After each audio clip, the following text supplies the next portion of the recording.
Tac. Voilà, eh bien, bonsoir à tous et bienvenue dans ce nouveau rendez-vous en ligne du CCLJ avec un titre de la collection Dis c'est quoi ce soir, une collection que nous aimons beaucoup chez nous et qui aborde des sujets complexes très bien expliqués sous forme de dialogue entre un jeune et un expert. Ce soir, on va tenter de répondre à la question Dis c'est quoi l'antisémitisme avec son auteur, Henri Delire-Snyder. Bonsoir Henri. Bonsoir. Vous êtes professeur d'histoire et essayiste, collaborateur au département des relations extérieures et communication de l'Université de Liège. Vos deux derniers ouvrages portent les titres « Le nouvel antisémitisme, avatar d'une haine ancestrale » et « Les mots de l'espoir ». Vous avez également rédigé « Dis c'est quoi le populisme ?» Notons que la préface de « Dis c'est quoi l'antisémitisme » est signée Joël Kotek. « Dis c'est quoi l'antisémitisme » que voici.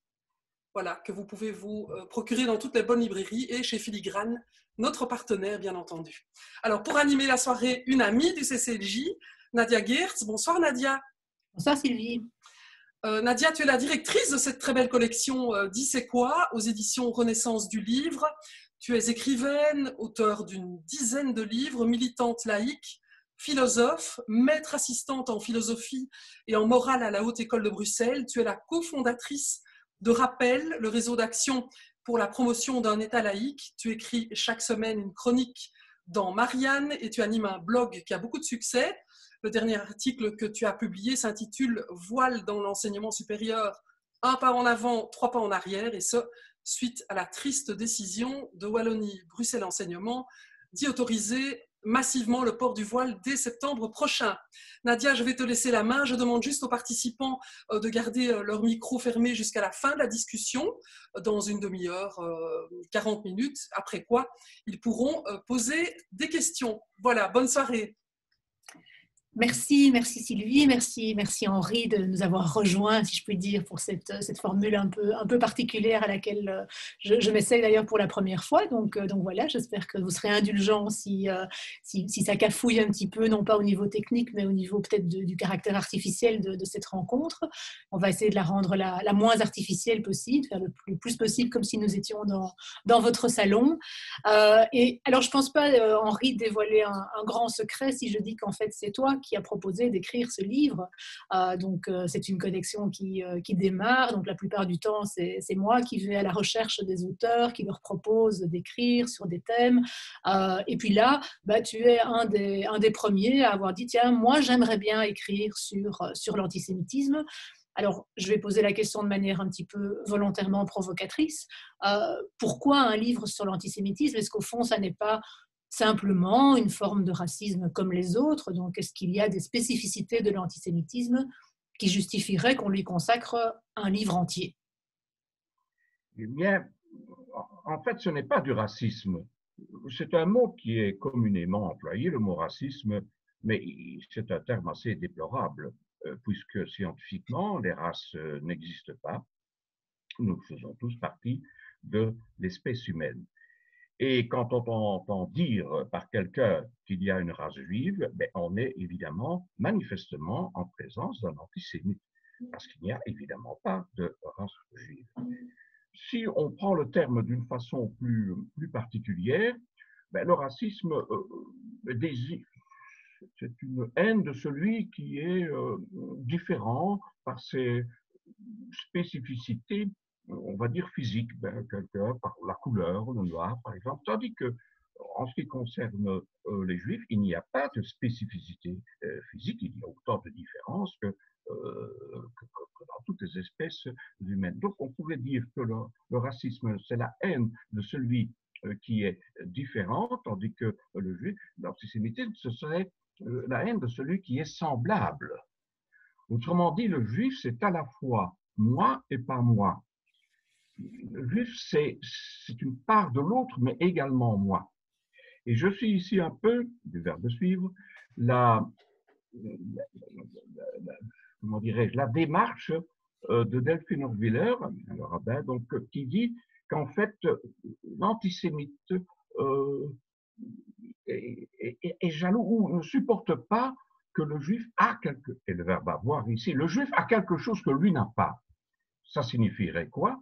Ben, il a, soi-disant, l'argent, il a le pouvoir, euh, il a la chance, paraît-il, vous voyez, historiquement.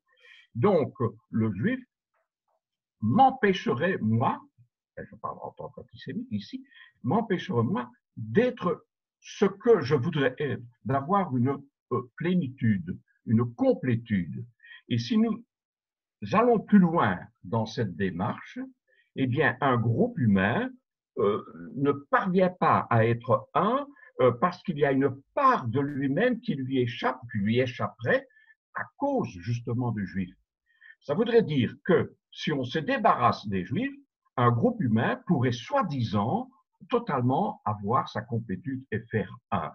On est là, faut-il le dire, sur une voie vraiment totalement psychanalytique, et Daniel Sibony disait donc à ce sujet-là que l'antisémite, ben, c'est la haine d'une faille identitaire chez lui. Je ne sais pas si... Oui, oui, tout à fait. Alors, on est déjà dans quelque chose de carrément, quasiment psychanalytique, ou si je comprends bien ce que tu es occupé à nous expliquer, au fond, c'est que le juif, c'est l'autre en moi. C'est ça? Moi, voilà. Oui. Oui. Mais alors, j'aimerais quand même bien peut-être approfondir un petit peu cette question de terminologie, parce on entend beaucoup de choses concernant ce mot. Alors, tu dis évidemment à juste titre que la race juive n'existe pas, mais évidemment, on pourrait te rétorquer à ça qu'aucune race n'existe et que donc le mot racisme n'en désigne pas moins quelque chose de bien réel, même si les races, elles, n'existent pas. Mais surtout, au fond, ce qu'on entend aussi souvent dire, c'est que les Arabes sont des sémites aussi. Et que donc, au fond, un arabe antisémite, ce serait une contradiction dans les termes, puisqu'on ne pourrait pas saillir soi-même, contrairement à ce que tu viens de dire. Et donc, au fond, est-ce qu'il n'aurait pas été plus juste, plutôt que de parler d'antisémitisme, de parler d'antijudaïsme? Est-ce qu'on n'instaure pas une confusion dans les esprits en choisissant ce radical, cette racine sémite, pour désigner l'antisémitisme, enfin, pour désigner la haine des Juifs? Mais jusqu'à présent, quand même, l'antisémitisme désigne quand même la haine des Juifs. En fait, on part, il faut toujours partir, bien sûr, de l'origine. On est d'abord dans une conception philologique. Il y aurait eu, d'après l'ancien philologue, une langue originelle qui aurait été parlée par les Indo-Européens, donc les Ariens. Et à côté de cela, il y a des langues sémitiques. Et de cette conception idéologique a découlé une conception ethnique ou raciale. Et tu vois à quoi je vais en venir, mais c'est évidemment la base idéologique de ce qui donnera l'antisémitisme racial et de ce qui donnera, bien sûr, le nazisme. Comme quoi l'arien, c'est-à-dire le caucasien, c'est-à-dire de race blanche, serait supérieur et sa supériorité, sa pureté serait altérée par le sémite. Donc c'est une dérive philologique qui a atteint une conception biologique. Mais jusqu'à nouvel ordre, au risque de me répéter, l'antisémitisme désigne la haine des Juifs. Bien sûr, oui, oui, oui, on est bien d'accord. Je me fais l'avocat du diable, hein. Ici, je ne suis pas là pour te dire ce que je pense personnellement, sinon je dirais que mon rôle se réduirait à opiner du chef à tout ce que tu dis, évidemment. Donc j'essaye un petit peu de me faire l'interlocuteur imaginaire. Oui. Je pensais en souriant quand Sylvie introduisait cette soirée, je me disais au fond, je vais faire le jeune de service, même si je ne suis plus très jeune moi-même, puisque la formule de la collection est un échange avec un jeune. Alors, dans la préface, donc la préface qui a été réalisée par Joël Kotek, hein, donc Joël Kotek qui a d'ailleurs réalisé une étude extrêmement intéressante et très interpellante tout récemment qui s'intitule Le Juif et l'autre. Et dans cette préface, Joël Kotek parle d'un antisémitisme syncrétique qui aurait élargi sa clientèle. Alors, c'est quand même assez interpellant, cette notion d'antisémitisme syncrétique. Est-ce que tu pourrais nous expliquer un petit peu ce qu'il veut dire par là?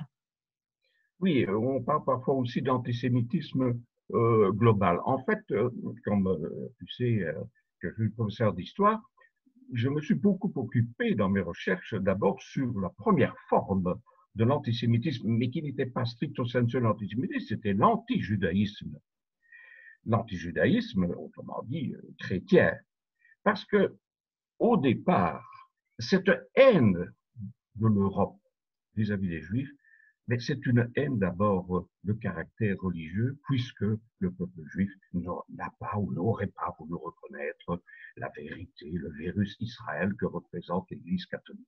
Ça, c'est une des choses vraiment donc fondamentales. Alors, aujourd'hui, on parle parfois, j'en ai parlé aussi dans mon livre précédent, le nouvel antisémitisme avatar d'une haine ancestrale, on parle d'un antisémitisme global, c'est-à-dire qui est plus large. Pourquoi? D'abord parce qu'il y a de nouvelles portes d'entrée sur cette vieille passion funeste.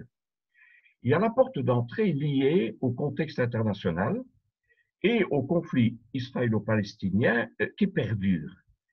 Et à ce point de vue, eh bien, on constate qu'il y a bien sûr des populations maghrébines qui sont précarisées et qui, mais ce n'est pas uniquement les précarisés, mais ça donne du djihadisme ou prennent fait et cause pour la condition donc des Palestiniens. Il y a comme une exportation donc du conflit du Proche-Orient. Ça, c'est un des aspects donc pour l'élargissement de ce que Joël appelle donc la clientèle qui s'est élargie.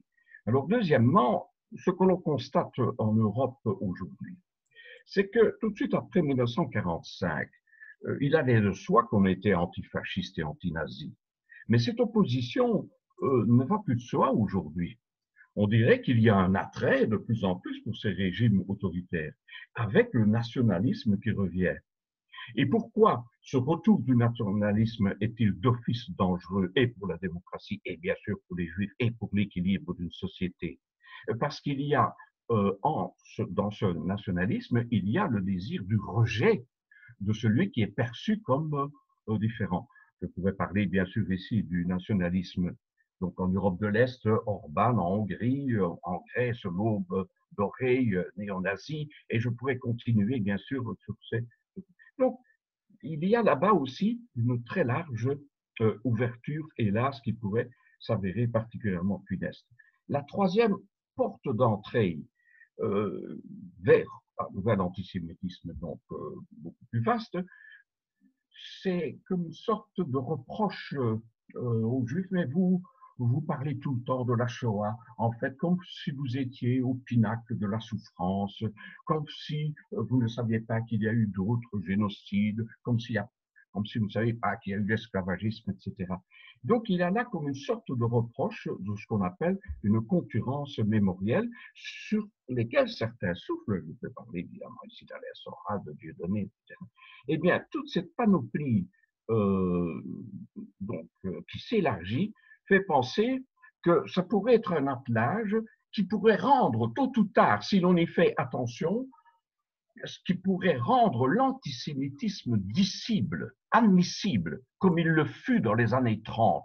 Or, tout de suite après la guerre de 1945, il n'était plus question de, comment dirais-je, de dire oui, mais les Juifs, etc. On dirait qu'aujourd'hui, il y a un langage, une barrière qui est en train, qui est en train de basculer.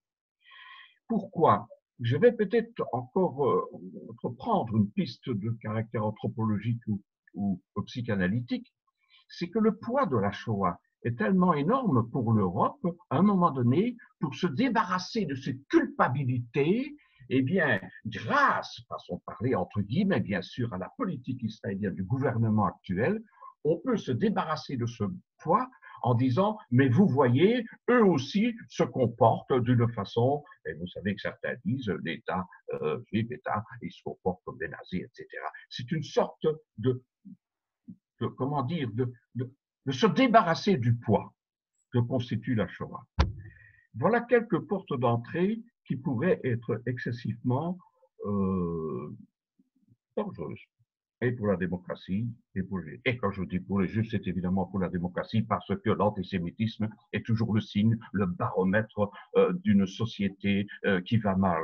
À partir du moment où on s'en prend aux juifs, tôt ou tard, on s'en prend aux autres, et de toute façon, à ce moment-là, c'est en fait la menace essentielle, mais il faut s'en rendre compte et ne pas regarder ailleurs et ne pas se dire ça passera à faire le bourdeau. J'essaie de m'arrêter, hein. Non, non, mais jusqu'à présent, il n'y avait aucune raison de t'arrêter. Mais par contre, rebondir, ça certainement, parce que tu parles de concurrence mémorielle, et c'est vrai qu'on entend souvent ce reproche fait aux Juifs de mentionner la Shoah à tort et à travers, comme si finalement il n'y avait pas des choses, j'allais dire plus graves, mais malheureusement, je pense qu'effectivement, il n'y a pas plus grave. Mais est-ce que ça peut expliquer aussi le négationnisme qui va souvent quand même de pair avec l'antisémitisme? Est-ce que le négationnisme, autrement dit, selon toi, peut être considéré comme finalement la même logique poussée à l'extrême, c'est-à-dire que pour chasser ce qu'il y a de tellement insupportable dans notre histoire, on va jusqu'à non pas simplement le minimiser, mais le nier. Oui, bien sûr.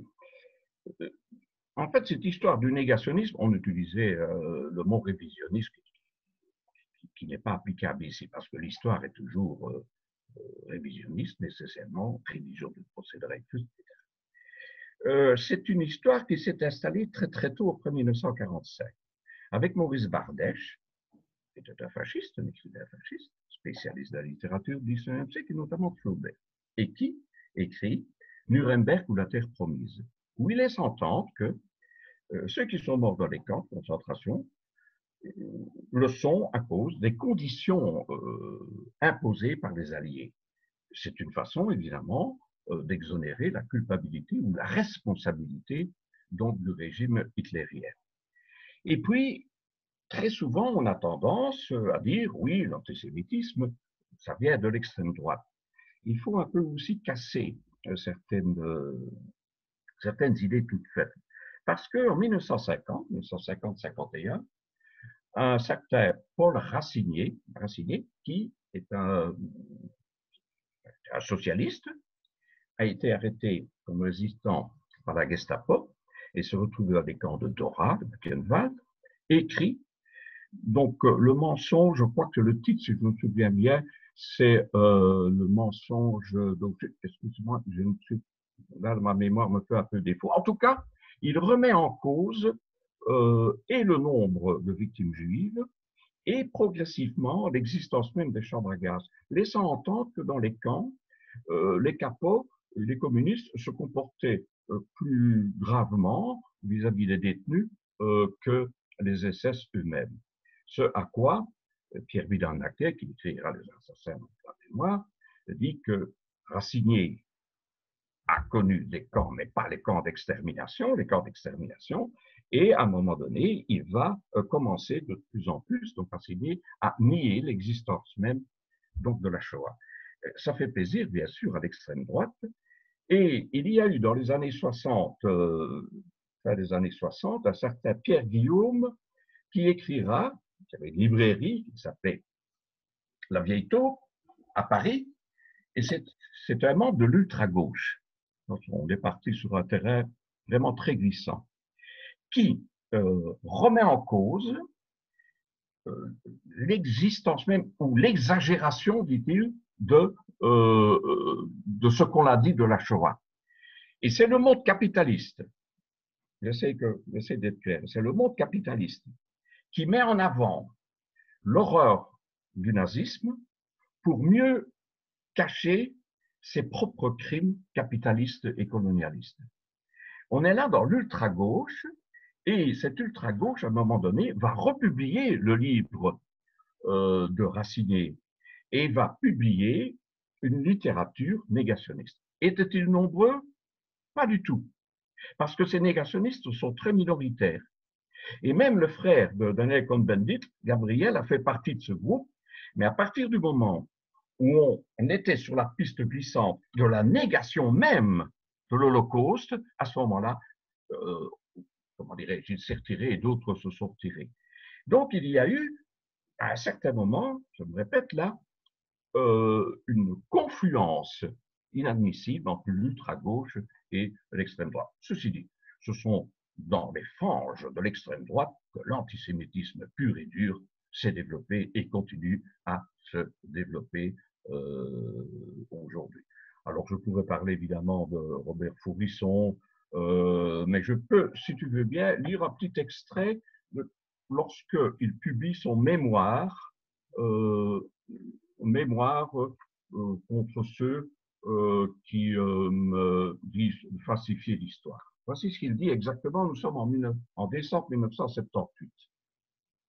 Les prétendues chambres à gaz hitlériennes et le prétendu génocide des Juifs forment un seul et même mensonge historique qui a permis une gigantesque escroquerie politico-financière dont les principaux bénéficiaires sont l'État d'Israël et le sionisme international, et dont les principales victimes sont le peuple allemand, mais non pas ses dirigeants, et le peuple palestinien tout entier. Eh bien, cette secte minoritaire des négationnistes, avec Robert Faurisson, en fait, comment est-elle arrivée à avoir une visibilité médiatique? Parce que le 13 septembre 1987, au grand jury RTL Le Monde, deux journalistes, dont un certain Truffaut, rien à voir avec, bien sûr, le cinéaste, et Olivier Mazerolle, demandent à Jean-Marie Le Pen, qui se présentait pour l'élection présidentielle, sur le fond, que pensez-vous des thèses de messieurs Faurisson et Roch, selon lesquelles les chambres à gaz n'auraient pas existé dans les camps de concentration? À quoi le président du Front National répond: je me pose un certain nombre de questions. Je ne dis pas que les chambres à gaz n'ont pas existé. Je n'ai pas pu moi-même en voir.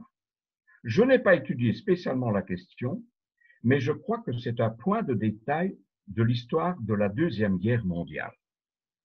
Alors la question, j'ai étudié ça parce que, en fait, quand j'ai fait des études de commu au début des années 90, j'ai fait mon mémoire d'études sur cette question, et c'est Maxime Steinberg, le regretté Maxime Steinberg, qui m'a proposé d'étudier à travers la presse comment cet événement a été retransmis et ce qu'il a provoqué comme électrochoc.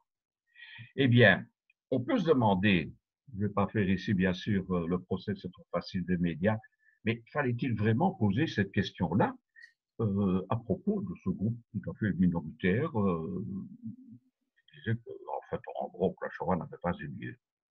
Mais il y a autre chose, c'est que il fallait peut-être insister aussi tout de suite de la part des journalistes à ce moment-là sur le fait que aucun historien ne dit que les chambres à gaz n'ont pas existé.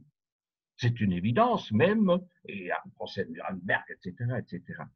Donc, il y a eu une promotion de Faurisson, et Le Pen dira après, eh bien, finalement, moi, j'ai été beaucoup plus connu grâce justement à cette question qui m'a été posée au grand jury RTL Le Monde. Et maintenant, quand on parle de Faurisson, quand on parlait de Faurisson, on laissait entendre qu'il y avait une école historique qui laissait entendre que les chambres à gaz n'ont pas existé, que la Shoah n'a pas existé. Ça me rappelle au procès de 87 de Klaus Barbie à Lyon, nous sommes au mois de juin. Elie Wiesel, qu'est-ce qu'il dit? Le tueur tue toujours deux fois. La première fois en tuant. La seconde fois en essayant d'effacer les traces de son meurtre. La seconde fois, ce serait de notre faute. D'où l'importance de garder la vigilance et surtout de laisser la trace mémorielle pour que ces choses-là ne se reproduisent pas. Parce que dans la haine nazie, on ne peut pas comprendre, là je pense à Primo Levi dans les naufragés et les rescapés, la haine nazie, on ne peut pas la comprendre, mais on doit essayer de voir et de savoir qu'elle existe, parce que ce qui a existé peut recommencer. Voilà, je nous salue ici bien sûr l'auteur aussi de Si c'est un homme. Je peut-être une fois peu trop long, non? Non, du tout, du tout. Écoute, on est là pour t'entendre en fait. Hein. Oui. Donc, le but c'est que tu parles en fait. Et mon rôle c'est de te faire parler. mais en t'entendant, enfin, j'ai deux pistes dans ma tête, donc je ne sais pas très bien laquelle aborder. Je vais essayer de les aborder toutes les deux successivement. D'abord, quand je t'entends sur cette question finalement de la falsification de l'histoire, du fait de prétendre que tout ça n'a pas existé, que c'est une invention, etc. Ça sonne quand même très théorie du complot, hein. Oui, Moi, je absolument. ne peux pas m'empêcher de me dire, mais enfin, on connaît, ça nous est familier. Je veux dire, c'est quelque chose qui, malheureusement, se retrouve aujourd'hui dans toute une série de choses, que ce soit l'homme a marché sur la Lune, non, non, pas du tout, le drapeau, blabla, les attentats du 11 septembre, etc. Enfin, le complotisme est quelque chose de malheureusement très à la mode. Et est-ce qu'on n'a pas là affaire à finalement une de ces énièmes ressucés de la même logique complotiste? Je le crains. Par exemple, dans les années 30, même déjà dans les années 20, s'était répandu un faux, à savoir les protocoles des sages de Sion. Ce faux a été écrit par la police tsariste à Paris et il a fallu du temps pour qu'à un moment donné, on admette et on démontre que ce fut une escroquerie. Je passe les étapes ici, je ne vais pas développer tout comment dirais-je, dans le détail. Excusez-moi d'employer ce mot qui est devenu terrible, du point de détail que le détail. Mais quand l'escroquerie a été mise en évidence, notamment par un journaliste britannique, et on est là dans les années 21, 22, le Times avait déjà publié pas in extenso les protocoles des sages de Sion, mais avait déjà dit il y a un péril juif, enquête à poursuivre, etc. Donc, c'était aussi donner une visibilité à une escroquerie. Eh bien, quand la démonstration a été faite que c'était un faux, c'est pas parce que c'est un faux que l'on admet que c'est un faux. Je m'explique. Dans Mein Kampf d'Hitler, 1924-1925, il parle des protocoles des sages de Sion. Et il dit, oui, les journaux disent, oui, la communauté des Juifs disent que c'est un faux, mais plus ils disent que c'est un faux, et plus tout le monde peut dire que c'est un faux, c'est bien la preuve que c'est un vrai. On est là à nouveau, c'est quelque chose. Et alors, ces protocoles des sages de Sion, et tu as évoqué bien sûr le complotisme, mais vont continuer, même après 1945, et surtout après la création de l'État d'Israël, donc en 48, au mois de mai 48, le 14 mai, ils vont être recyclés en laissant dire, mais voyez, les Juifs sont des trompeurs, des manipulateurs, et c'est une façon aussi pour eux, les sionistes, de dominer, de prendre la Palestine. Et aujourd'hui, à ma connaissance, dans le charte donc, du Hamas, il y a ou il y aurait le protocole des sages de Sion, etc. Ça continue à faire sa route. Alors on va dire, oui, mais c'est uniquement dans le monde arabo-musulman. Que non, Henry Ford, constructeur de voitures dans les années 20, va être tout à fait du côté de cette machination, de protocole de sages de Sion, qui, je le rappelle, ont été faits ou auraient été faits à l'occasion de la première réunion du congrès de Bâle en 1897-1898. Henry Ford, un antisémite notoire, va laisser entendre que, en fait, si l'Allemagne souffre, c'est à cause des sémites. Et si les sémites pouvaient débarrasser le plancher de l'Europe, ça irait beaucoup mieux. Je n'invente strictement rien. Et même l'immense Georges Simenon avait écrit que les protocoles de sages de Sion, c'est une vérité. Il a fallu des gens, je me suis beaucoup évidemment renseigné auprès de Taguieff, historien qui a bien montré à quel point cette machine. Elle a joué, cette machination, a joué un rôle énorme dans les années 30. Et comme tu le dis très bien, aujourd'hui, avec cet obscurantisme qui revient, avec aussi cette façon de considérer que ce que j'ai entendu ou que ce que j'ai lu sur les réseaux sociaux, c'est nécessairement la vérité et les médias d'office nécessairement nous trompe, eh bien, on est sur une piste excessivement dangereuse. Et ça me rappelle aussi, j'aime bien les citations, mais ça me rappelle comme ça, j'aime bien partager, même virtuellement, Simone de Beauvoir. Le drame, ce n'est pas l'ignorance, c'est le refus de vouloir savoir. Et vouloir savoir demande évidemment une recherche d'esprit critique et ne pas se laisser aller, bien sûr, dans la première impression et en considérant que ce que je ressens, voilà, ce que je pouvais dire à ce sujet-là. Et je fais ici, bien sûr, un appel à la raison qui peut être un antidote au pire dérive, qui doit être un antidote au pire dérive. Oui, enfin, on a parfois des raisons de désespérer du triomphe de la raison, mais enfin bon, on n'est pas ici ce soir pour se Ah lamenter oui, sur cette question-là, mais enfin, je pense qu'elle est effectivement tout à fait fondamentale et transversale. J'ai encore envie de te poser peut-être deux questions avant de laisser la parole à la salle, si je puis dire, hein. La première, c'était l'autre piste que je voulais aborder avec toi. Tu as évoqué les racines de droite, d'ultra-droite de l'antisémitisme. Tu as brièvement fait allusion aussi à certaines complaisances antisémites du côté de l'extrême gauche. Est-ce qu'au fond, tu pourrais te déclarer d'accord avec quelqu'un comme Manuel Abramovich qui insiste beaucoup sur l'idée que viscéralement, l'antisémitisme est d'extrême droite et qu'il n'est que très marginalement d'extrême gauche? Ou est-ce que les choses te paraissent plus nuancées ou que ça? Il est excessivement et essentiellement d'extrême droite.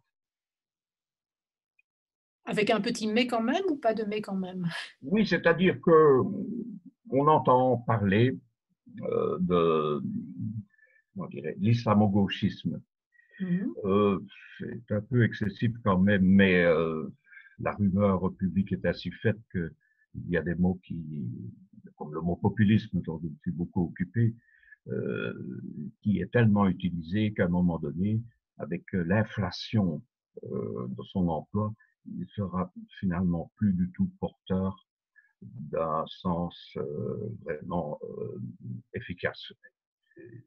Ce sera une roubage espagnole, comme on dit, dans le langage idéologique mal défini. Donc, l'islamo-gauchisme. Ce que je comprends, c'est que comme la gauche, en gros, dans les grandes lignes, je caricature, a perdu très très fort la classe ouvrière, qui elle-même est en diminution, bien sûr, du point de vue du nombre, et comme on est dans une société tellement individualiste, en fait, la pandémie fait qu'intensifier cela, j'essaie de me rattraper. Donc, comme elle a perdu en gros la classe ouvrière, eh bien, les nouveaux damnés de la Terre, ben, ce sont des populations maghrébines, du Sahara, et musulmanes essentiellement, qui sont considérées donc comme des précarisés pauvres, ce qui est souvent vrai, qui font l'objet de discrimination. Donc, il y a comme on se raccroche à ces populations, mais, et je comprends très bien que c'est une question d'idéal et de cœur, je prends beaucoup à la notion de cœur pour aider justement à une société plus juste.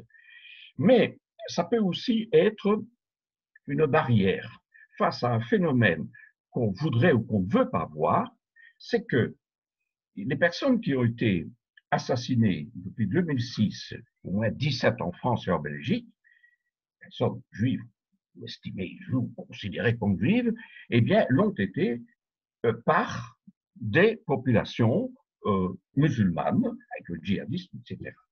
Donc, il y aurait une peur dans une certaine gauche de considérer cela parce que pour elle, d'office, l'antisémitisme, ça ne peut être que d'extrême droite. Mais il peut aussi y avoir un antisémitisme lié bien sûr à la question du Proche-Orient, etc. Mais là, on écarte le regard, on ne veut pas voir, et c'est la raison pour laquelle, et comme le dit Joël Kotek dans la préface, qu'à un moment donné, il ne faudrait pas que l'antisémitisme devienne l'angle mort de nos recherches universitaires ou scientifiques. Donc, en résumé, c'est quand même par l'extrême droite que le pire peut arriver, parce que là, c'est un rejet pur et dur au nom de l'obsession identitaire. Or, dans la gauche, ce qui est merveilleux, c'est quand elle reste universaliste. On n'est pas loin de l'international. Hein. Oui, mais j'ai quand même, je ne résiste quand même pas à l'idée de soulever cette question de l'universalisme de la gauche, qui me semble de plus en plus en perte de vitesse au profit Oui. d'une concurrence des communautés. Il me semble en tout cas, si je posais la question par rapport à cette prise de position de Manuel Abramovich, c'est parce que j'ai l'impression que le conflit israélo-palestinien fait beaucoup pour, enfin, entre guillemets, pour le développement ou le maintien de l'antisémitisme dans une frange de la population qui est essentiellement pro-palestinienne et dont finalement l'opposition à l'existence, à la politique d'Israël, mais qui se transforme très rapidement en opposition à l'existence même d'Israël au nom d'une solidarité avec le peuple palestinien, finalement, ça devient quelque chose, me semble-t-il, de massif et de dangereux. Alors évidemment, j'entends bien que le génocide, il a été commis par une catégorie, je dirais, politique qu'on peut classifier plutôt à l'extrême droite qu'à l'extrême gauche, même si le national-socialisme était national, mais aussi socialiste. Hein. Enfin, il avait quand même ce talent de surfer sur les deux argumentaires. Hein. Le nationalisme qui est plus dangereux. Oui, bien sûr. Mais ce que je veux dire, c'est qu'aujourd'hui, comme le rappelle, je pense, Joël Kotek dans la préface, c'est vrai que les derniers crimes antisémites, et on peut vraiment parler de crimes, je veux dire, il y a des gens aujourd'hui qui sont tués en Belgique ou en France parce qu'ils sont juifs, et ils ne sont pas tués par des gens qui se revendiquent de l'extrême droite. Ils sont plutôt tués par des gens qui se revendiquent effectivement d'une mouvance de gauche radicale, opposée à l'existence même de l'État d'Israël, etc., etc. Enfin voilà, ceci dit, je ne vais pas... Et il y a même une extrême droite qui vole au secours de l'État d'Israël, comme si c'était un rempart contre, je mets ça entre guillemets, comme on comprend bien, contre les hordes arabes. Mais à propos justement des Palestiniens, ils se sont maintenant de plus en plus abandonnés, même par les États arabes, ils se sentent vraiment abandonnés. C'est avec le rapprochement des Émirats, le Maroc, etc., avec Israël. C'est quelque chose de...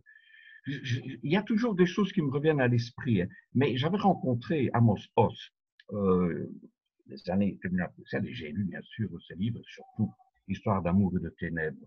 Et dans une conférence qu'il avait donnée, je crois en Allemagne, et qui a fait l'objet d'un petit livre publié chez Gallimard, il termine en disant que l'Europe quand même ne nous donne pas trop de leçons, parce que l'Holocauste, la Shoah, c'est quand même en Europe que ça s'est fait, etc. Et surtout, si vous voulez quand même intervenir, arrêtez donc de nous donner des leçons, et surtout, ne pas être pro-israélien à fond, ne pas être pro-palestinien à fond. Il faut absolument faire en sorte d'essayer d'être pro-paix.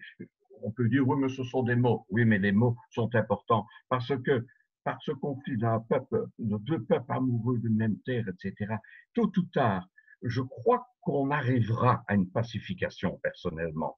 C'est pour moi notre espoir. Parce que pendant des siècles, non, j'exagère peut-être, mais tout de même, pendant très longtemps, l'opposition entre la France et l'Allemagne, rien qu'au XXe siècle, deux guerres qui sont parties d'Europe à nouveau. Hein. Or, après 1945, avec l'édification de la Confédération, la CECA, donc l'Union européenne, il y a quand même une pacification qui s'est faite.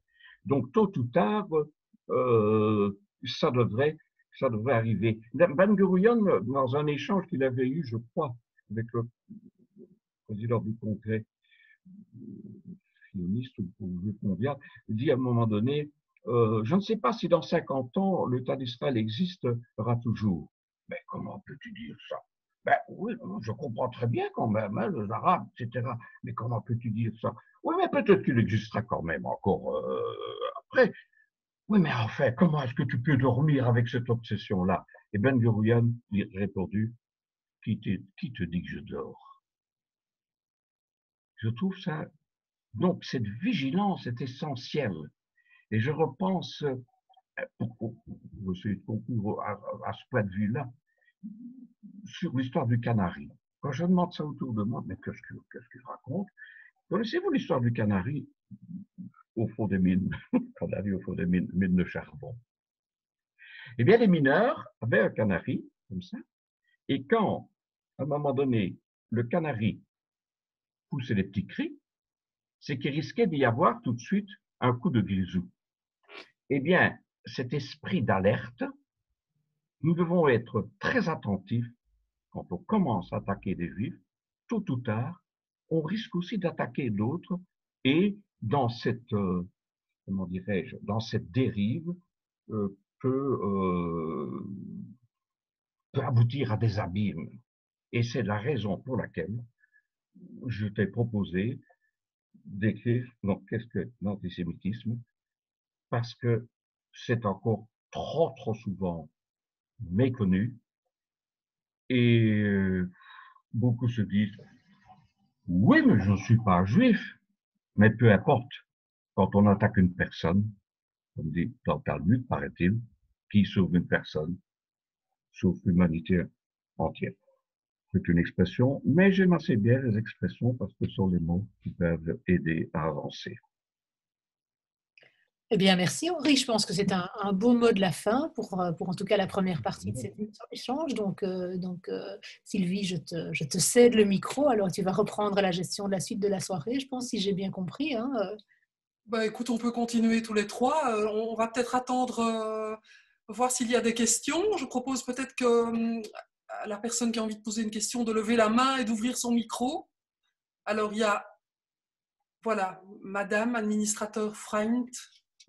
Vous pouvez activer votre micro si vous y arrivez. Attendez. Voilà, c'est bon. Voilà, ça va?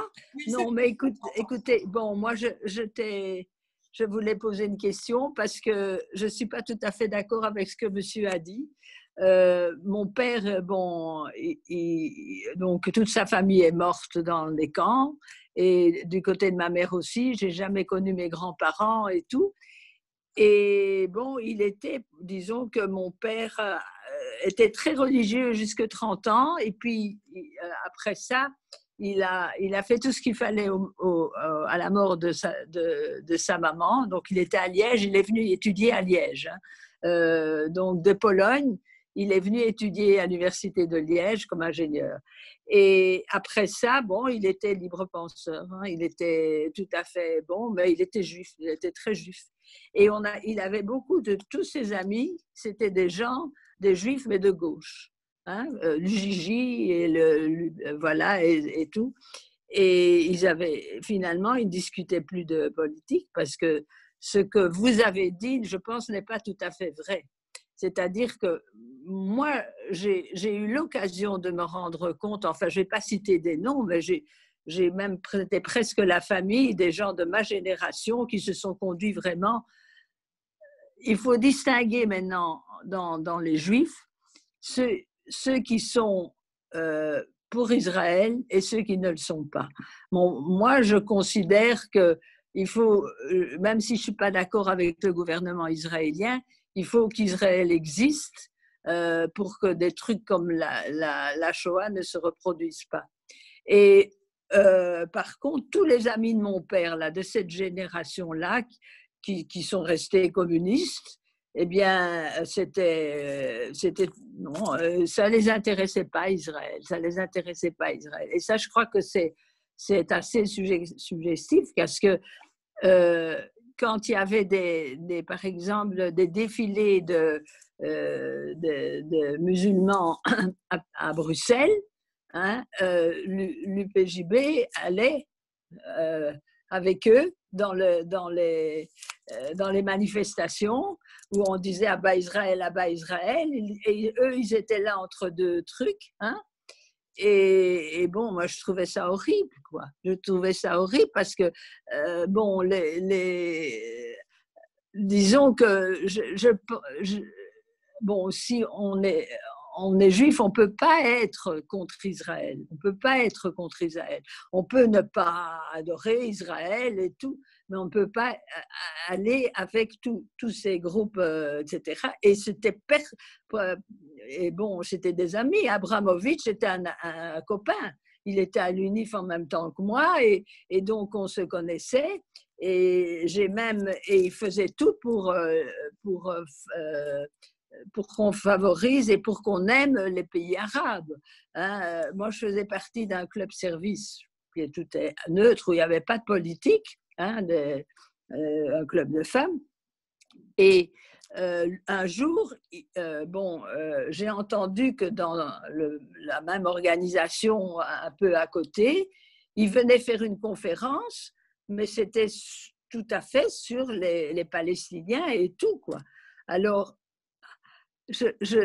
d'ailleurs, ils ne pouvaient pas normalement parce qu'on ne faisait pas de politique. Et d'ailleurs, j'ai quitté le groupe parce que je me suis dit, moi, je ne peux pas rester dans cette ambiance-là, quoi. Hein, voilà. Je trouve que quand vous dites que c'est surtout des gens de droite, ben regardez maintenant ce qui se passe aux États-Unis avec toutes ces femmes d'extrême gauche qui sont tout à fait pro-musulmanes. D'ailleurs, il y a plein d'actes antisémitisme, beaucoup plus maintenant à New York et tout ça qu'avant.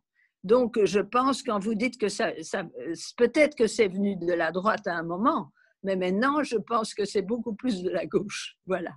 Je réponds à ça. Pardon? Je ne suis pas habitué avec le système. Hein. D'accord. Oui. Je crois que historiquement, c'est vrai, quand même, je maintiens que ça fait plutôt d'extrême. C'est vrai qu'il y a, mais ce n'est pas uniquement en ce qui concerne les communautés. Il y a ce qu'on appelle la casual culture, vous avez entendu parler de ça. Hein. On est dans une phase de radicalisation et les oppositions sont tellement fortes qu'on est vers l'élimination des autres. L'élimination, je ne veux pas t'entendre parce que tu es blanc, par exemple. Vous êtes blanche, donc vous êtes esclavagiste. Je ne veux pas t'entendre parce que tu es trouvé avec un tel groupe, etc. C'est ce qu'on appelle aussi l'empoisonnement de la soupe. Tu dis cela, mais en fait, de quel lieu parle-t-il? Eh bien, je trouve que tout cela, cette radicalisation des positions est dangereuse pour ce qu'est ou ce que doit être un débat démocratique. Je pourrais parler, bien sûr, et vous le savez, hein, madame, que le sionisme, lorsque Herzl fait son appel, il y avait notamment en Pologne, il n'était pas question d'aller créer un État ailleurs, etc. Et que les religieux, vous savez, les religieux ne voulaient pas, évidemment, puisque c'est le Messie qui devait créer, etc. Mais j'ai parlé aussi avec mon cœur et j'ai beaucoup plus de foi, si je peux, bien qu'étant totalement laïque, beaucoup plus de foi à ce qui se passe, on va dire, à gauche, tout en me méfiant des positions extrémistes, parce que les positions extrémistes n'aboutissent à rien à un moment donné. En résumé, donc, je suis assez d'accord avec vous, mais je penche assez bien plus vers la gauche et j'espère que de là viendra quand même une solution. On ne s'entend plus. Si, on t'entend toi, mais on n'entend pas madame. Ah non. Elle a assez bien parlé. Hein, oui, on peut passer à une autre question. Est-ce qu'il y a une question à poser? Oui, parce que là, c'était... Bruno, vous pouvez ouvrir votre micro?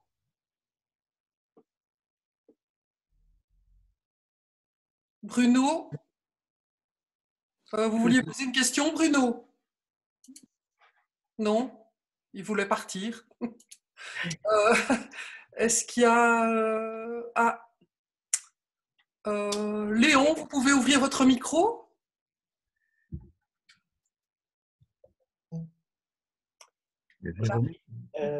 Est-ce que Israël occupe toute la Palestine? Encore faudrait-il définir ce qu'est la Palestine. À l'époque de l'Empire romain, la Palestine ne se limitait pas entre la Méditerranée et la mer Morte. Oui, c'était la Judée. Hein. Le mot Palestine est introduit après la révolte de Bar Korba en 132, l'ère chrétienne, et le mot est formé sur les Philistins, je crois, Palestine. Hein. C'est l'empereur Adrien. La Jordanie, Comment? occupe une plus grande partie de la Palestine. Bien sûr, oui, la Jordanie, bien sûr. Alors vous me demandez, je crois avoir compris que les religieux, les craignants en Dieu, orthodoxes, laisseraient entendre que Israël doit aller de la Méditerranée jusqu'à l'Euphrate. Ça va avoir compris ça. Les religieux. Je ne crois pas. Oui, on va avoir compris, d'où ma prudence élocutoire. Hein.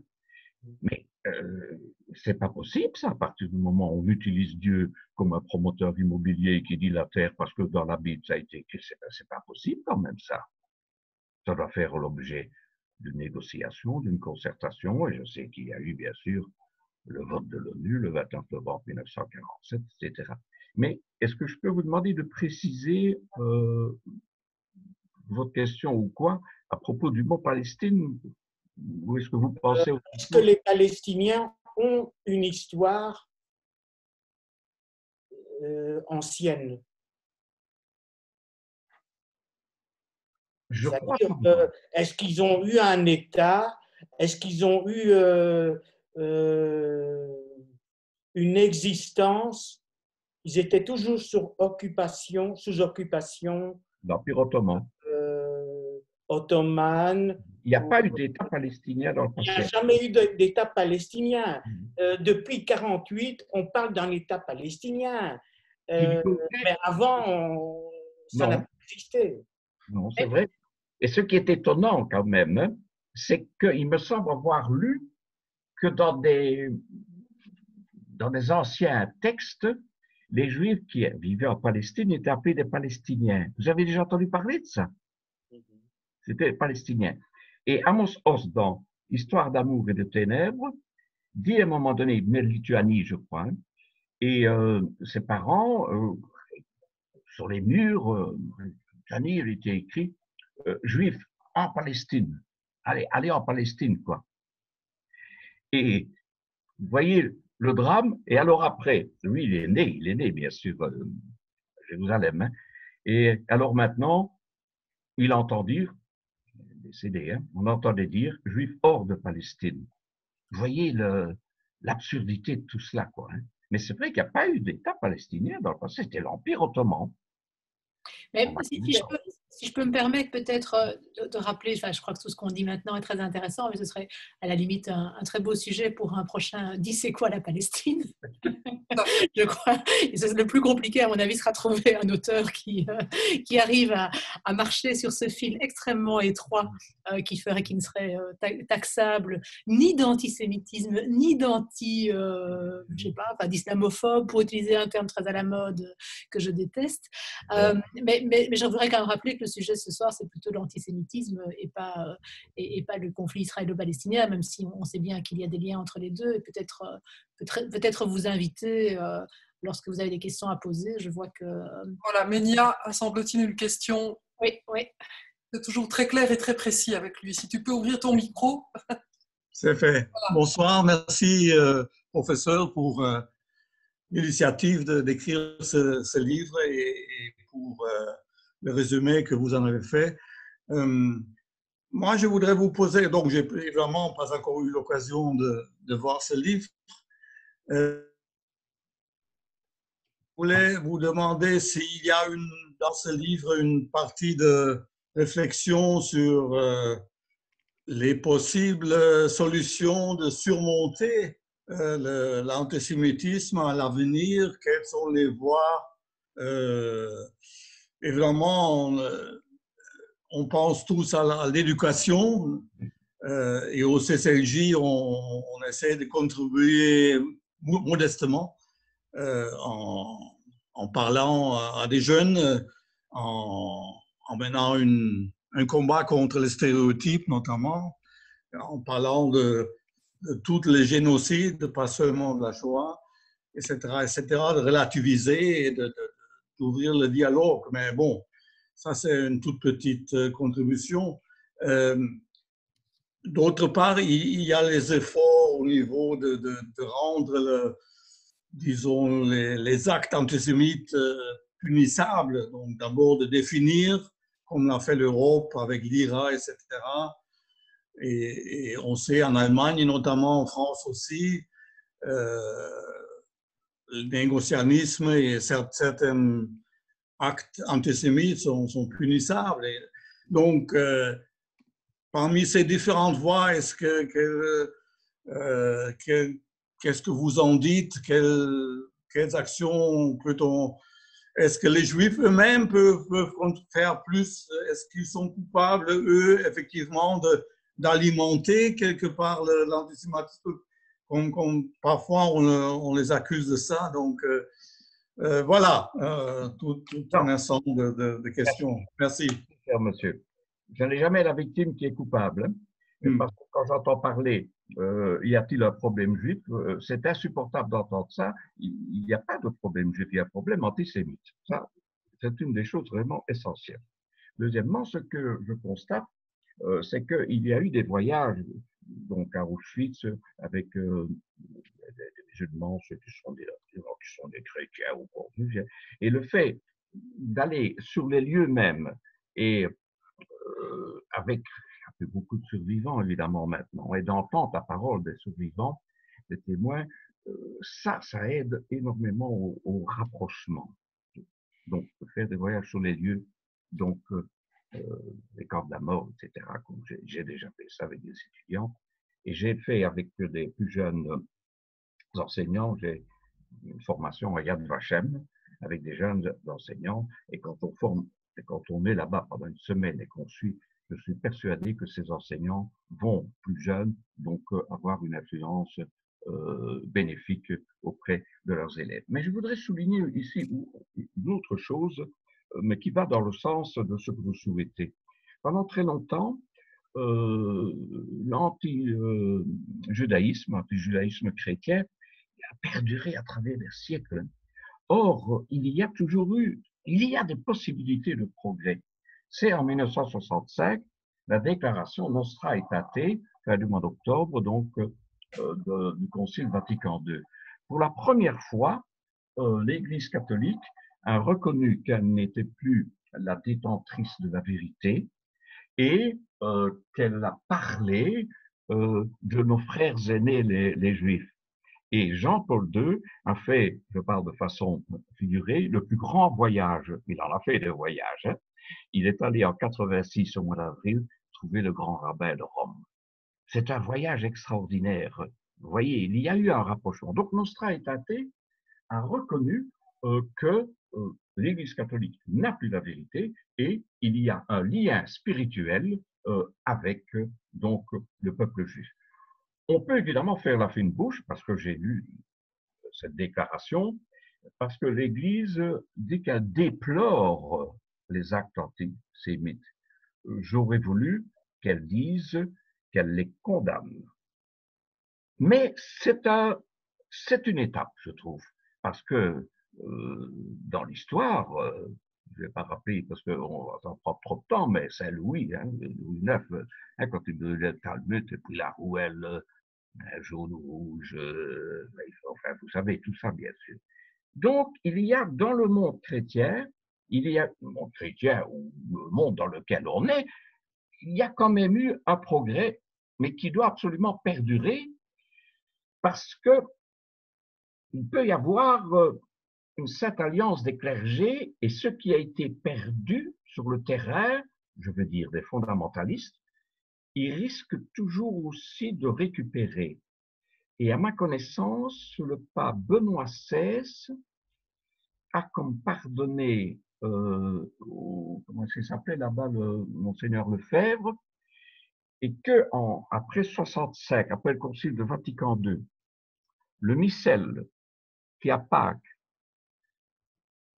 nous amenait les chrétiens à prier pour les juifs perfides, ça a été supprimé, mais je crois que Benoît XVI a autorisé la réintroduction de ce missel, puisqu'il y avait la fameuse prière, Donc, c'est à nouveau un appel à la vigilance et je suis particulièrement touché par cette volonté que vous avez au CCLJ où je passe un peu moins maintenant, surtout depuis la pandémie, et je sais que dans ma cuisine, j'ai la fiche de la haine, je dis non. La haine, c'est la pire des choses. Merci, monsieur. Je peux vous poser une question? Oui, pardon, dans la description que vous avez faite des ports d'entrée de l'antisémitisme actuellement, vous n'évoquiez pas le poids du religieux à partir des textes coraniques et de cette culture tout de même que charrient les populations qui viennent de ces régions. Quel est votre regard sur cette culture et cet aspect religieux, puisque vous évoquez l'Église, on a pris 2000 ans pour avoir ce concile qui changeait un peu les termes du rapport entre l'Église et la judaïté. Va-t-on devoir attendre 2000 ans pour que le rapport entre ces populations importantes, qui pèsent beaucoup, tant sur la droite que sur la gauche, comme dit Madame Nadia Geertz, qu'en pensez-vous? Si je peux me permettre. Je vous en prie. Je vous en prie pour la politesse. Quand vous dites 2000 ans, c'est pas tout à fait juste. Le premier millénaire, il n'y a pas eu d'acte il n'y avait pas d'anti-judaïsme pratiquement. Par exemple, du temps de Charlemagne, il y avait un conseiller, Isaac, pour le rapport avec le monde islamique, etc. Quand est-ce que ça a dégénéré?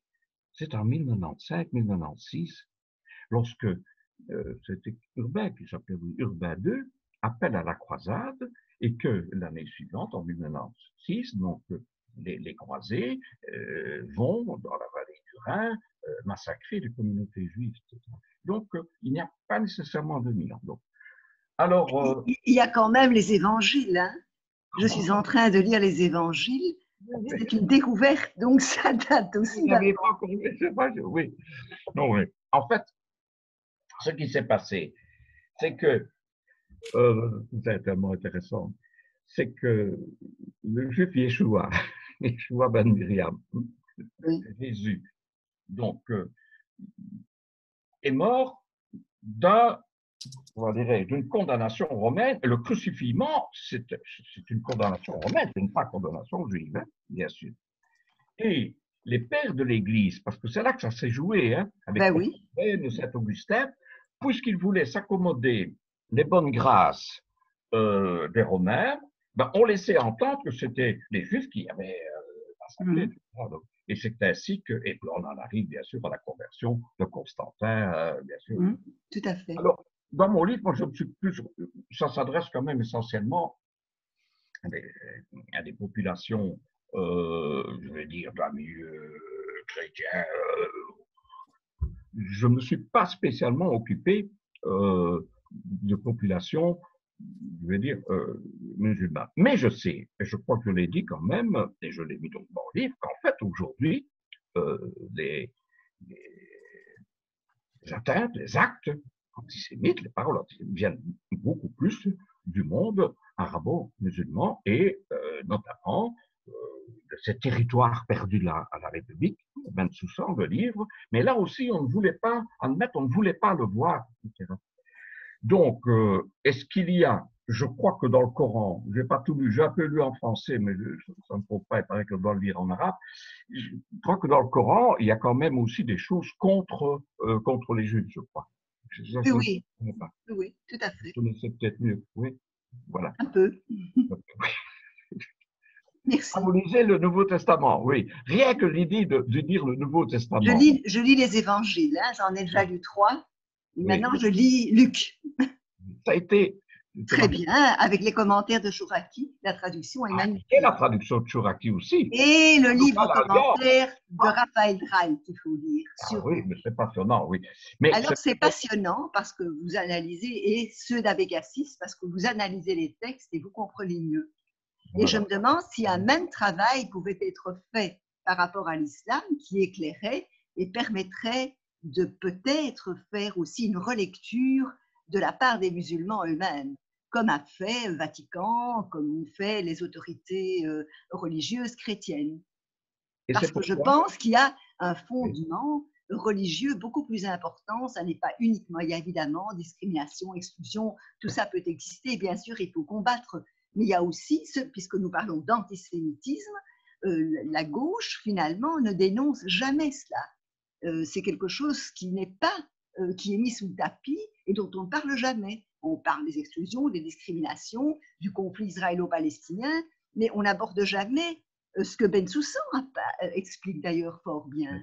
C'est parce qu'elle a peur. Dans ses livres, il explique bien ce qu'apporte la population, cette anthropologie culturelle. Elle a peur aux autres. On ne prend pas en compte. Parce que ça demande du courage aussi, ça. Ah ben oui, c'est peut-être le courage que manque à la gauche aujourd'hui. On va y veiller. Merci. Ouais, j'espère. Merci, madame. Question de Ilona qui a ouvert son micro. Voilà, on vous écoute. Moi, j'avais 2 questions. La première, c'était est-ce que vous auriez des pistes à apporter pour que la lutte contre l'antisémitisme ne soit pas seulement l'apanage des Juifs?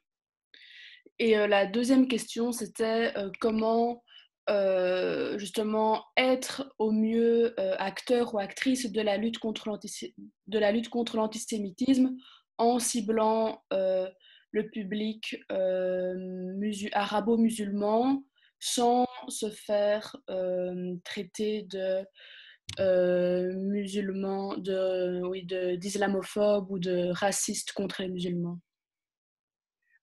Comme Nadia l'a dit, le mot islamophobe, on peut critiquer les religions. Hein? Oui.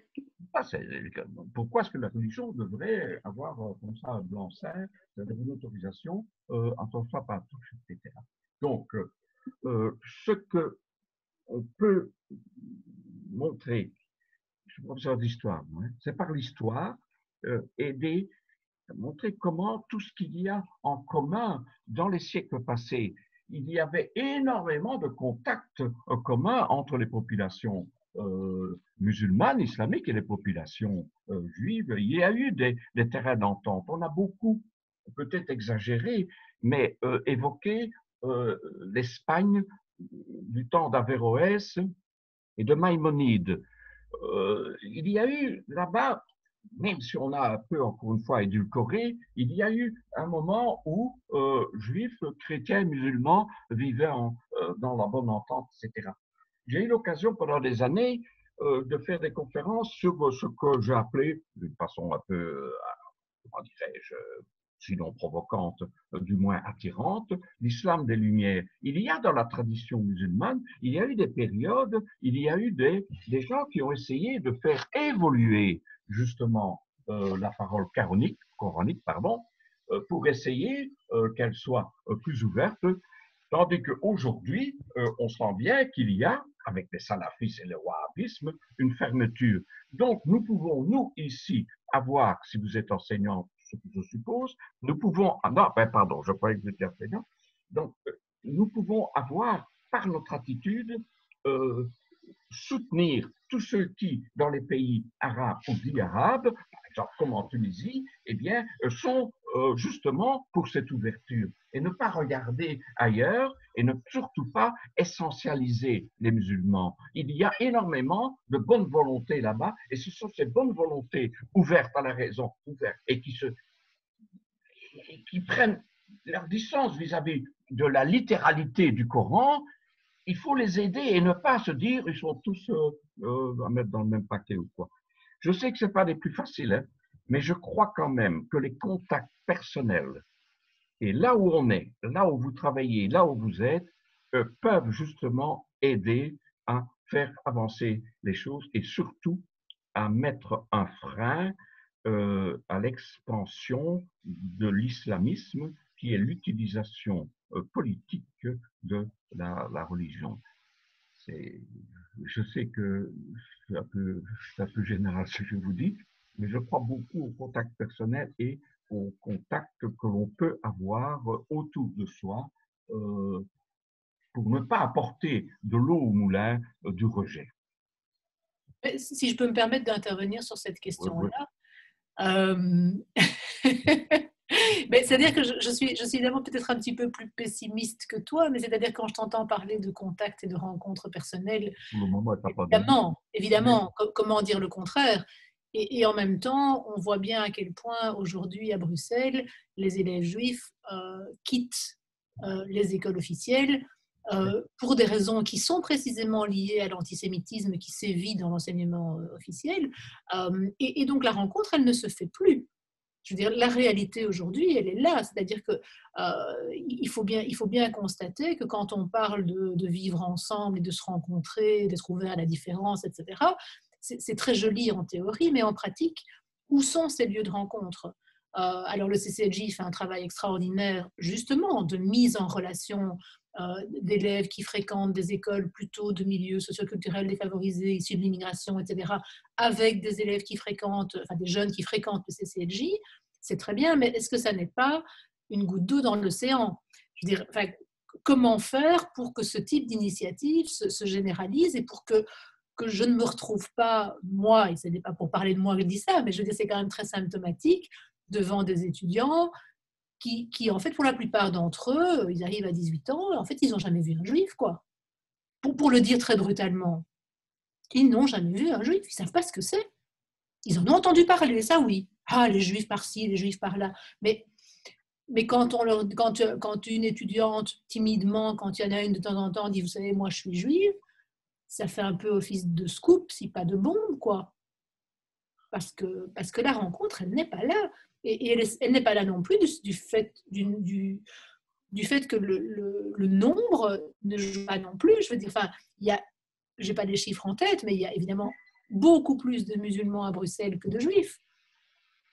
Donc déjà, statistiquement, quand bien même nos écoles ne seraient pas ghettoisées, ben, déjà au départ, on est loin de pouvoir se dire, voilà, dans une classe lambda, on a 25 élèves, ben, on va avoir 5 musulmans, 5 juifs, 5 catholiques, 5 athées et 5 protestants, quoi. C'est pas du tout ça la réalité démographique. Enfin, donc voilà, mais je ne veux pas être trop longue, mais je voulais juste faire part de mon pessimisme concernant ces possibilités de la rencontre. Ilona demandait encore, enfin je ne sais pas si vous pouvez demander vous-même, Ilona, si le MRAC se mobilisait. Oui, donc si le MRAC se mobilisait encore dans la lutte contre l'antisémitisme ou si il agissait seulement contre le racisme anti-musulman. C'est une tendance que j'ai entendue depuis des années, ça, hein, le MRAC. Oui. Le problème, c'est que... Hein, pardon. Non, vas-y Henri, vas-y. Le problème, c'est qu'il peut y avoir un antisémitisme sans juif. On est là dans les fantasmes au Japon. Au Japon, il paraît qu'il n'y avait pas de juifs. Eh bien, il y a eu un moment donné, mais des années, hein, je parle de... Hein, il y a eu une vague autour. Donc, on est là vraiment au niveau des fantasmes, des stéréotypes, etc. C'est quelque chose d'effarant. Il y avait encore une question, on va peut-être prendre une dernière question de Hélène, qui lève sa main tout à l'heure. Je voulais dire qu'en fait, justement, tous les organismes ici en Belgique qui sont censés lutter contre l'antisémitisme, je pense qu'ils sont pas très efficaces. Hein. Je pense en fait à, je sais pas ce que vous en pensez, je pense à Ounia, par exemple, qui dans le cadre du carnaval d'Alost a une position vraiment tout à fait déplorable. Enfin, ils n'ont pas réagi alors que c'était vraiment des cas dans ce carnaval d'Alost, des cas d'antisémitisme flagrant. Et finalement, alors, le MRAX, évidemment, ne bouge plus du tout. Donc, normalement, c'était Ounia, quoi. Et donc, ils sont aussi tout à fait inefficaces. Donc, il y a plus d'organisme vraiment qui est censé jouer un garde-fou par rapport à tous ces problèmes d'antisémitisme. Je ne sais pas ce que vous en pensez. Mais hélas, je vous rejoins. Je ne sais pas comment fonctionne l'histoire, bien que je m'en occupe depuis des décennies, mais je me demande s'il n'y a pas des balanciers dans l'histoire. Nous avons, après la Seconde Guerre mondiale, connu une période où ça allait bien. C'est vrai qu'il y avait plus de boulot, aussi plus de travail, et ça aide aussi. Hein. Généralement, le racisme ou quoi, la xénophobie naît lorsqu'il y a des pertes d'emploi ou quoi. Je vais évoquer mon cas. mes parents sont venus travailler, donc du pays flamand sont venus travailler en Wallonie. J'ai connu certaines formes de rejet, mais ça n'allait pas quand même très très loin parce qu'il y avait le plein emploi. Donc le fait même qu'il y a une restriction au niveau des possibilités de travail fait en sorte que ça excite des phénomènes donc, de rejet. Mais par ailleurs, il y a longtemps qu'on n'a plus eu la guerre. On dirait, et je reviens à l'image du balancier, on dirait qu'il y a une volonté qui se répand d'en vouloir découdre. Et à partir du moment où les mots, la digue des mots, se lâche, chez certains, évidemment, ça devient des actes, d'où les actes, bien sûr, antisémites qui sont en progression depuis 2017, 2018, début 2019, etc. Donc, la tâche va être extrêmement difficile et risque d'être totalement difficile, mais que voulez-vous que je vous dise? Je vous rejoins, hein. On dirait qu'il y a une peur bleue, une peur panique de paraître anti-musulman. Non, je ne vais pas dénoncer cela parce qu'on va me considérer comme raciste. Je schématise à peine. Hein. Je crois qu'il y a une peur bleue vraiment. Et à côté de ça, bien sûr, les stéréotypes, oui, mais c'est pour eux, ça va bien, paraît-il. Hein. Vous entendez encore dire ça. Hein. Oui, ils sont riches, etc. Vous entendez tout ça. Hein. On dirait que ça. Alors que justement, la peur s'est installée à ma connaissance, et comme on va dire le rappeler, dans les écoles,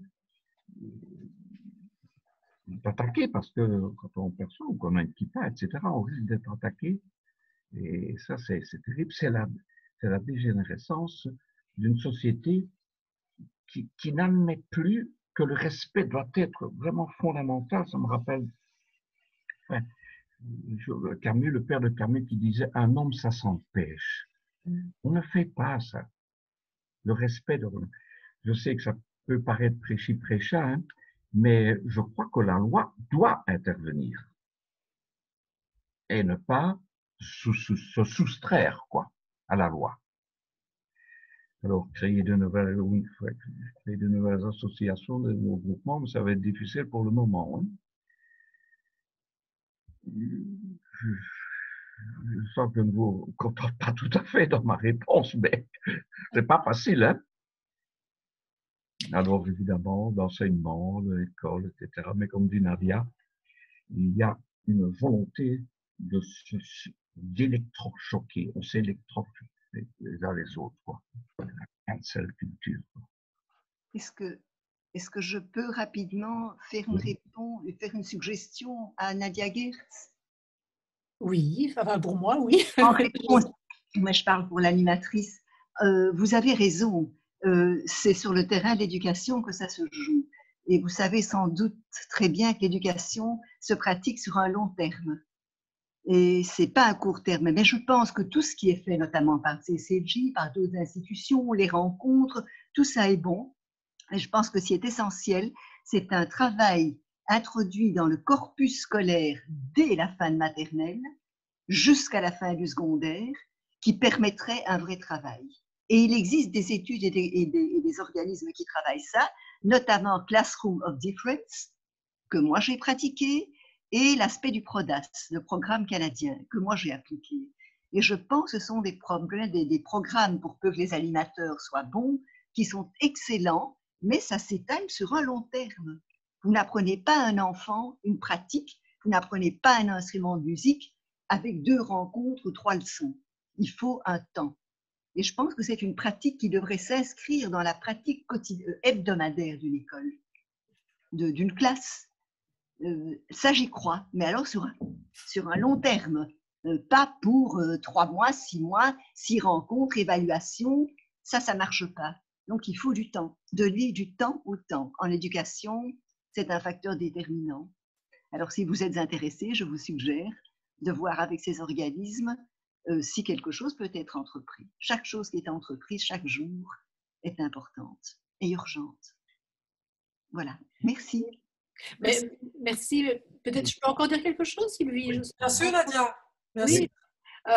Mais c'est-à-dire que ce que moi j'observe aussi avec beaucoup d'inquiétude, c'est le fait que j'ai l'impression que quand on traite de la question... Bon, d'abord peut-être petite parenthèse par rapport à ce qu'a dit Henri en tout début de soirée.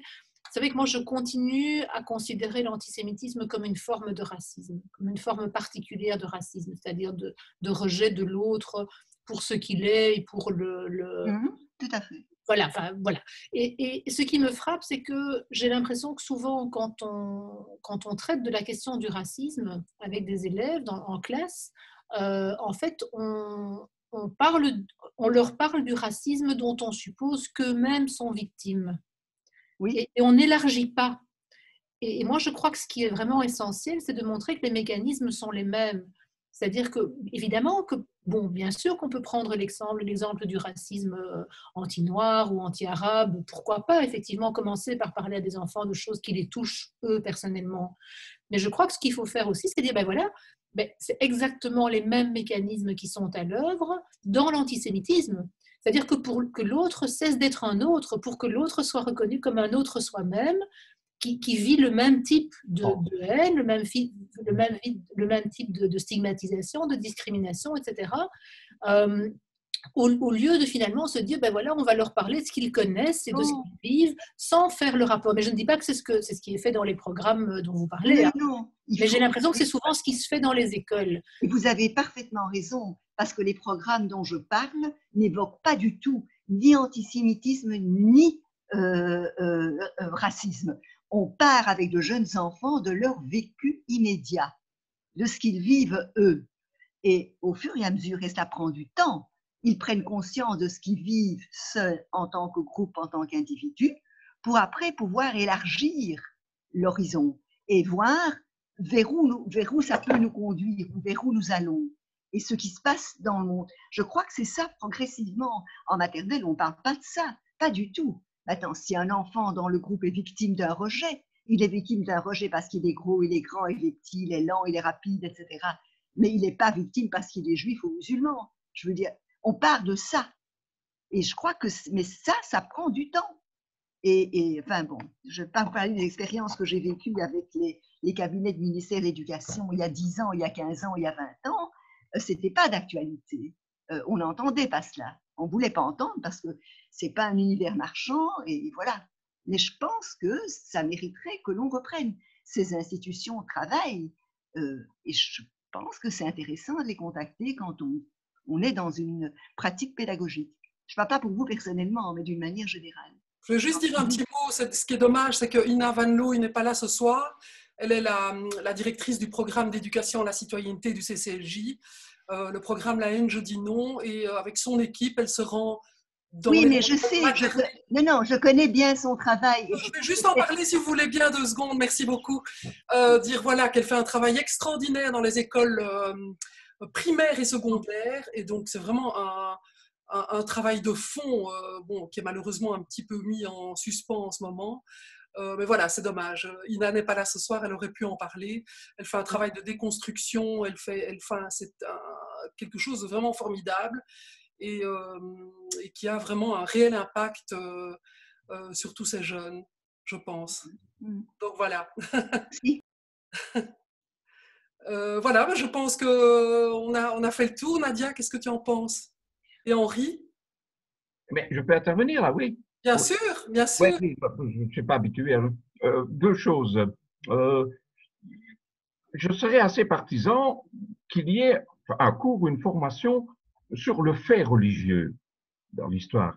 Parce que cette façon de ne pas enseigner ce qu'on appelle le fait religieux pourrait nous aider à prendre conscience, pourrait aider les gens à prendre conscience qu'il y a plus de ressemblances que de différences ou quoi. La deuxième chose, en ce qui concerne le sujet, évidemment, de notre soirée, c'est qu'on pourrait aussi renforcer sur l'étude et les apports et de la civilisation musulmane et de la civilisation juive, etc., tout ce que ça a amené en Europe, à l'Occident, etc. Et en ce qui concerne le fait de ne pas donner de l'histoire de ce peuple simplement une version lacrymale. Il y a eu énormément d'apports, les Juifs qui vivaient dans la vallée du Rhin, Rachid de Troyes, etc., de montrer à quel point tout ça a apporté dans l'avance de notre culture, comme les Arabes, etc. Je crois que ces barrières-là, qui sont des garde-fous mentaux à un moment donné, il faut les faire sauter justement par une approche de la connaissance qui peut créer des liens qui rendront, je l'espère, les contacts plus paisibles.